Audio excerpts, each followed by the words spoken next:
കടി കിട്ടുമോയെന്നറിയില്ല, എന്നാലും ഒന്ന് ശ്രമിച്ചു നോക്കാം. ഇതാണ്ടേ ഈ ഒരു കിണറ്റിൽ ഒരു പട്ടി പെട്ട് കിടക്കുന്നുണ്ട്. ഇതിപ്പോൾ അതിൽ പെട്ടിട്ട് 2 ദിവസമായി തോന്നുന്നുണ്ട്. ആളാകെ ക്ഷീണിച്ച് കിടക്കുന്നുണ്ട്. ഫയർഫോഴ്സിലേക്ക് വിളിച്ച് പറഞ്ഞതാണ്, പക്ഷേ അവർക്കിപ്പോൾ അത് എടുക്കാനുള്ള ഓർഡർ ഇല്ല എന്നാണ് പറയുന്നത്. ആർക്കോ കടി കൊണ്ടിട്ട് ഇപ്പോൾ സർക്കാർ അത് ഏറ്റെടുക്കില്ല എന്നൊക്കെ പറഞ്ഞു അത്രേ. അപ്പോൾ അതുകൊണ്ട് അവരുടെ ഉദ്യോഗസ്ഥരുടെ സ്വന്തം റിസ്കിൽ എടുക്കുകയാണെങ്കിൽ ഓക്കെ എന്നാണ് പറഞ്ഞിട്ടുള്ളത്. പക്ഷേ അപ്പോൾ അവർ വന്നിട്ടില്ല. കുറച്ച് ഉള്ളേരി ആയതുകൊണ്ട് അവരുടെ വണ്ടിയൊന്നും വരാത്തതുകൊണ്ടാണ് നമ്മൾ തന്നെ എടുക്കാൻ കരുതി. ചെറിയ കിണറാണല്ലോ, അപ്പോൾ നമ്മൾ കൊട്ടയൊക്കെ കെട്ടി റെഡിയാക്കിയിട്ടുണ്ട്. ആളിനിപ്പോൾ ഇതിലേക്ക് കയറുമോ എന്ന് നോക്കണം. പക്ഷേ ഇത് നടക്കുന്ന കേസല്ല തോന്നുന്നുണ്ട്. കുറേ നോക്കിയിട്ടോ നടക്കുക. അപ്പോൾ കൊട്ടയിൽ കയറില്ല എന്ന് ഉറപ്പായപ്പോൾ നമ്മൾ കയറിട്ട് കഴുത്തിനിട്ട് കുരുക്കി നോക്കിയിട്ടോ. പക്ഷേ അപ്പോഴേക്ക് അത് അഴിഞ്ഞു പോന്നു. അപ്പോൾ പിന്നീട് കുരുക്കാൻ നോക്കുമ്പോൾ തൊട്ടപ്പുറത്തുള്ള പൊത്തിൽ കയറിയിരിക്കുകയാണ് അത്. അപ്പോൾ എന്തായാലും നമുക്കിനി ഇറങ്ങി തന്നെ വേണം. അപ്പുറത്തൊക്കെ കുറേ അന്വേഷിച്ചിട്ടൊരു കോണിയും കൂടി നമ്മൾ റെഡിയാക്കിയിട്ടുണ്ട്. താഴെ ഇറങ്ങാനുള്ള പരിപാടിയാണ് കേട്ടോ. അപ്പോൾ താഴെ ഇറങ്ങിയപ്പോൾ തേണ്ടേ ഇവിടെ നിൽക്കുന്നുണ്ട് ആൾ. ആ പൊത്തിൻ്റെ ഉള്ളിൽ നിന്ന് അങ്ങോട്ട് മാറുന്നില്ല.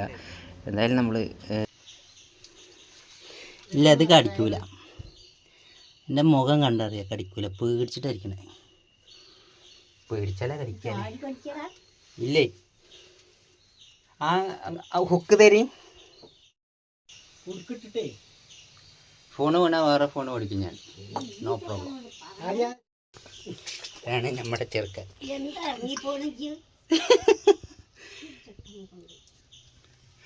കയറാ, ഞാൻ മേലെ കയറിയിട്ട് വലിക്കാട്ടെ. ഇറങ്ങലും കൂടി നടക്കൂല, അതിന് വേദനിച്ച് കഴിഞ്ഞാൽ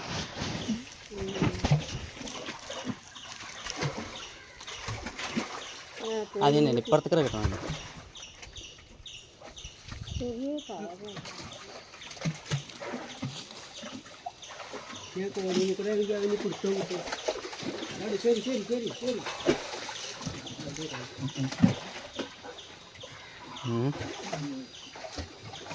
കോഴി ചവിട്ട് ഇങ്ങനെ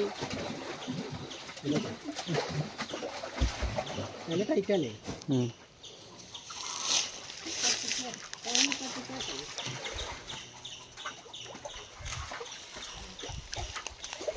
കയറ് അഴിച്ചാണ്ട് വിടാം അല്ലേ.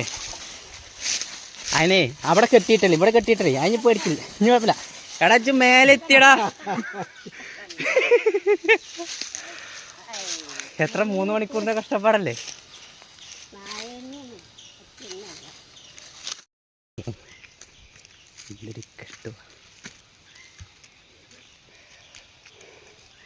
ഓർമ്മയുണ്ടോ മോനെ ദിനേശ, കിണറ്റിൽ പോയി കടന്നിട്ട് ഇവിടെ വാടാ.